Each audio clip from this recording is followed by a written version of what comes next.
Legal, pessoal. Então, agora nós vamos entrar aqui nos indicadores.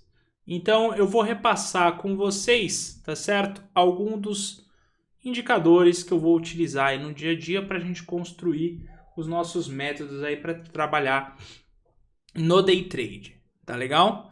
Então, vamos ver aqui, ó. Seguinte, eu vou passar com vocês médias móveis, volatilidade histórica. Vou dar uma pincelada em VWAP. Apesar de não utilizar VWAP, tá? Eu vou pincelar porque eu sei que aqui no projeto a gente usa. Existem diversos indicadores, mas nós vamos nos concentrar aí nesses mencionados acima, tá legal? Então vamos lá.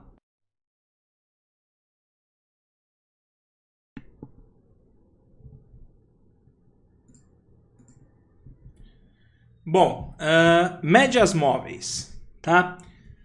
A gente tem diversas médias que a gente pode colocar no mercado, tudo vai depender do período gráfico aí que a gente quer. Então, nesse caso aqui, no gráfico que eu venho mostrando ali, nós temos a média móvel de 200, que está aqui em rosa, e a média móvel de 20, que está aqui em azul, tá?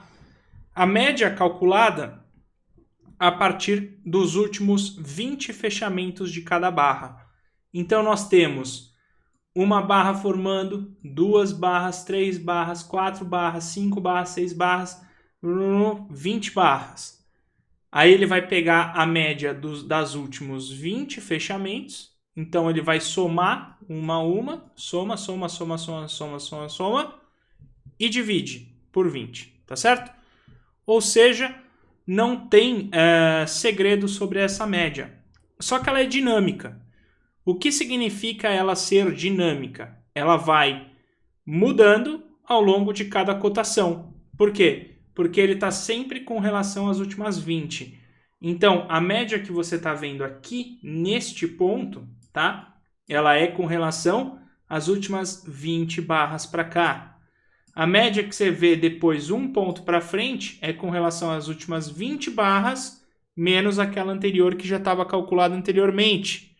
Tá? A média que você vê aqui, ela está calculada com relação às últimas 20 barras. E assim ela vai construindo uma linha no gráfico, tá? Que vai se acrescentando e aí forma essa linha, porque ela vai dinamicamente. Então ela é dinâmica, tá certo?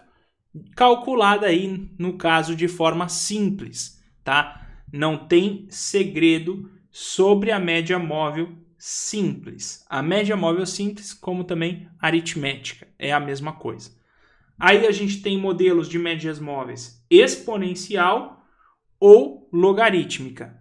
A gente não vai se estender por todas essas médias. A gente vai se concentrar na média móvel aritmética, média móvel simples, que se dá por esse cálculo que eu coloquei aqui, tá certo? A gente pode pegar com relação aos últimos 20 fechamentos anterior, ou 200 fechamentos anteriores, ou 50 fechamentos anteriores, tá? Tem gente que usa 100 fechamentos anteriores, 130, não importa quantos você quer colocar, tá certo?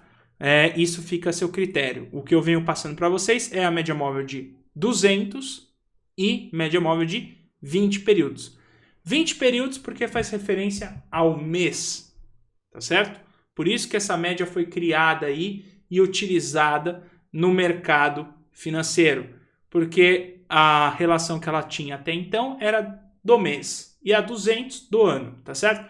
Só que aí a gente vai trabalhar em day trade. Lembra que a gente falou que o mercado é como fractais, tá certo?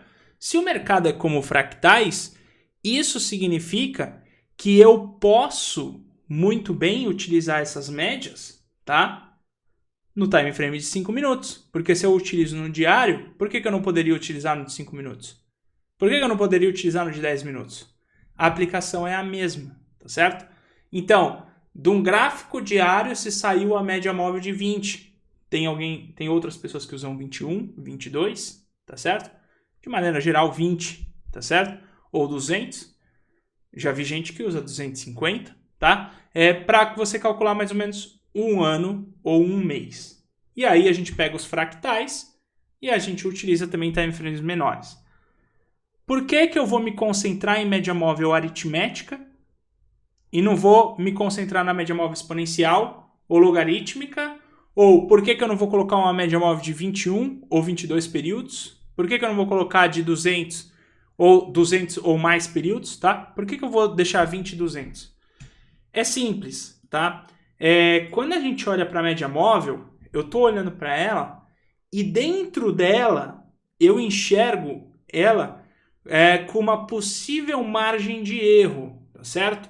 Então, existe uma certa sombra que vai contornando essa média móvel, tá? Como está bem colocado aqui nesse desenho. Por exemplo, aqui eu tenho a média móvel de 200, tá?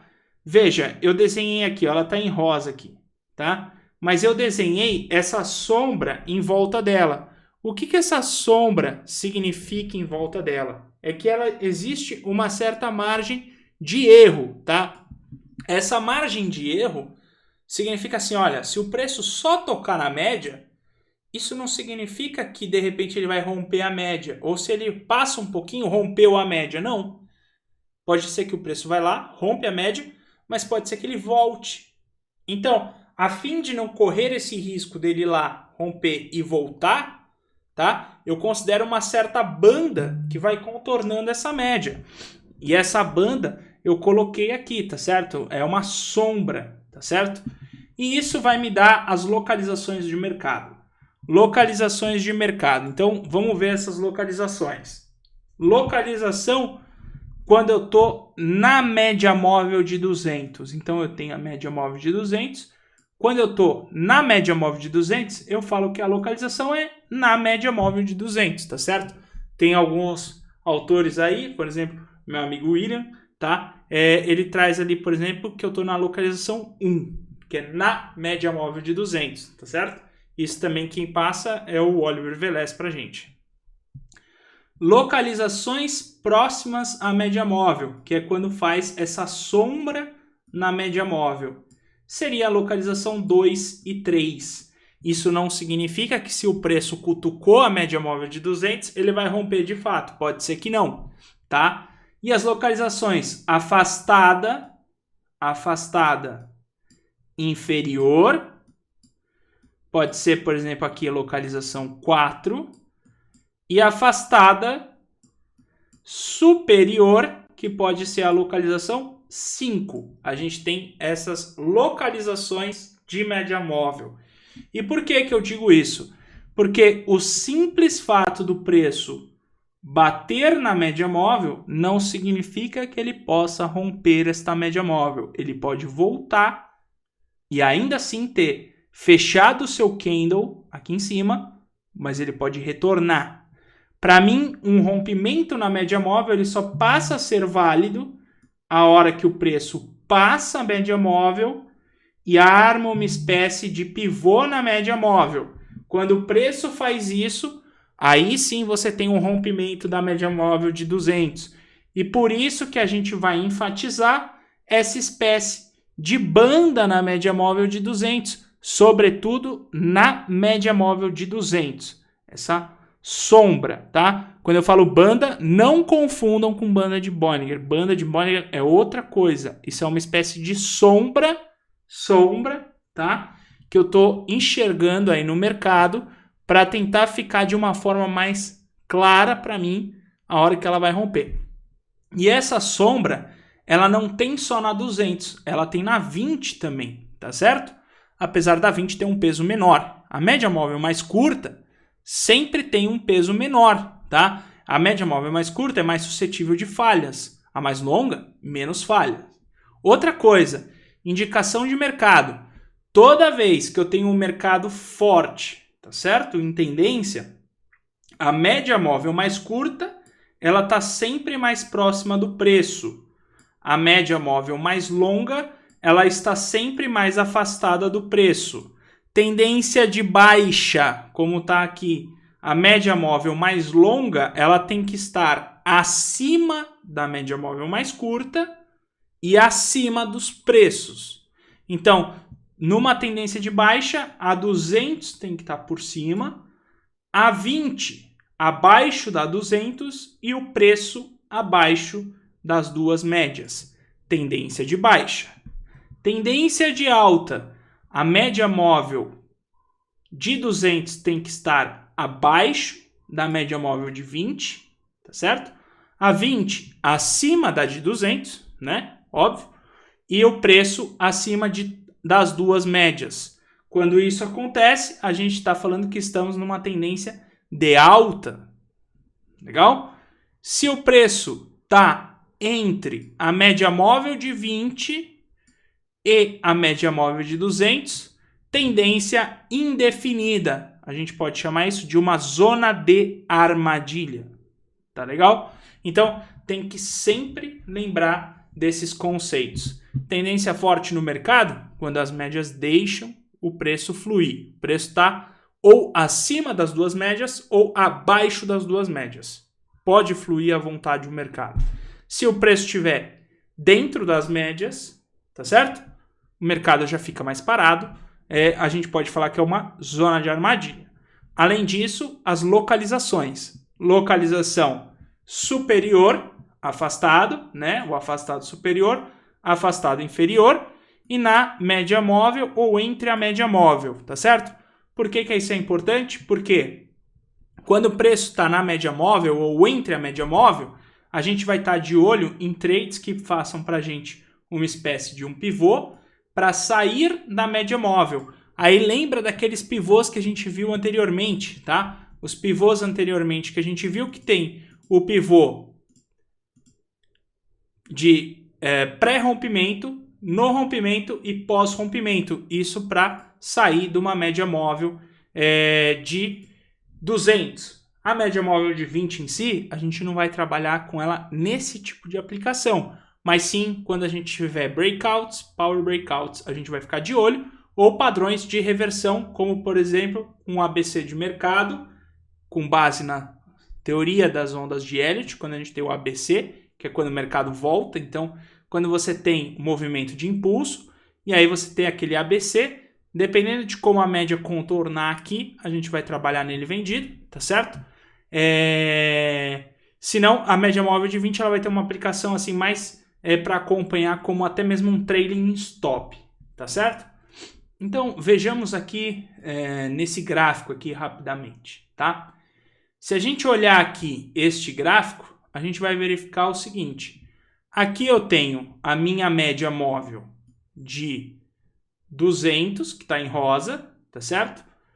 E a minha média móvel de 20, que está aqui em azul, tá? Esse daqui são os preços, tá certo? Aqui eu tenho os candles, né? A gente vai entrar em candles, é o nosso próximo tema. Os candles, a gente vai olhar bem sobre eles. Aqui embaixo eu tenho o volume. No volume eu posso inserir uma média móvel. No caso eu tenho uma média móvel de 20 períodos, igual a essa, só que inserida no volume, para saber qual é o volume médio. Esse daqui é um indicador que nós não vamos trabalhar muito, porque ele tem uma aplicação um pouco maior aí para swing trade do que para day trade, que seria o OBV, e a volatilidade histórica, que eu vou passar também para vocês mais adiante, tá? Então, com relação à média móvel de 200 aqui, vejamos, por que a gente fala da sombra? Porque pode acontecer exatamente como aqui, tá? Os preços estão batendo na média, mas ele não rompe a média móvel de 200, tá vendo? Então, por isso que existe uma sombra que está contornando essa média móvel, tá? Para ele, de fato, confirmar alguma espécie de rompimento, a gente vai resgatar os nossos 3 pivôs e toda vez que tiver um rompimento de fato, a gente pode falar, olha, acho que rompeu a 200, tá certo? Porque senão o mercado fica encurralado pela média móvel de 200 numa espécie de banda que pode nunca sair, tá certo? E mesmo assim, com saídas com um pivô, podem até falhar. Então, você imagina, a gente já está fazendo essa aplicação para tentar capturar aí, de certa forma, tá? Falhas de mercado, tá? Então, por isso, a banda dá 200. E aí a gente verifica regiões afastadas, afastada inferior, afastada superior. E na média móvel, a gente sabe que quando o preço fica na média móvel, é só uma questão dele ter um pivô legal para sair da média móvel, que ele vai se afastar. Nesse caso, o mercado abriu aqui no dia seguinte, tá certo?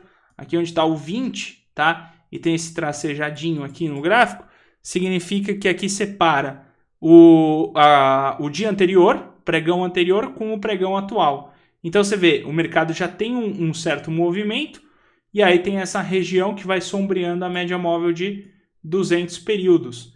Veja como a hora que você tem esse candle que furou a média móvel, tá certo? Ele furou a média móvel de 200. Mas pode ser que ele não tenha rompido a média móvel de 200. E aí como eu vou verificar se ele rompeu a 200? Ora, se ele fizer um movimento de pullback, lembra dos pivôs, tá certo? Esse daqui é o pivô clássico. Se ele faz um pullback, dentro do clássico a gente vê, por exemplo, esse gift, tá certo? A gente vai falar sobre isso, tá? É só porque eu tô vendo aqui o gráfico aqui. E aí ele tem a retomada do seu impulso, tá certo? Aqui eu tenho muitos eventos aqui, inclusive, nesse gráfico. Eu posso utilizar ele para praticamente quase todos aí, que foi realmente um tema de livro a partir desse rompimento. Então, veja, eu vou definir a espécie de sombra que está entre a média móvel de 200 para esperar um evento que saia e confirme para ir para uma região afastada.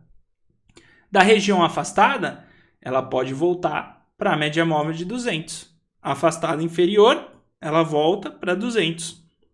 Na 200, ela sai da 200. Média importantíssima para trabalhar. A 20 já é mais uma seguidora de tendência, ou para eu pegar movimentos de power breakouts ou breakouts, tá certo? Que a gente vai trabalhar mais adiante aí, não tenham pressa. Beleza, pessoal? Então, esse daqui é sobre a média móvel. Agora, na sequência, a gente vai ver sobre a volatilidade histórica.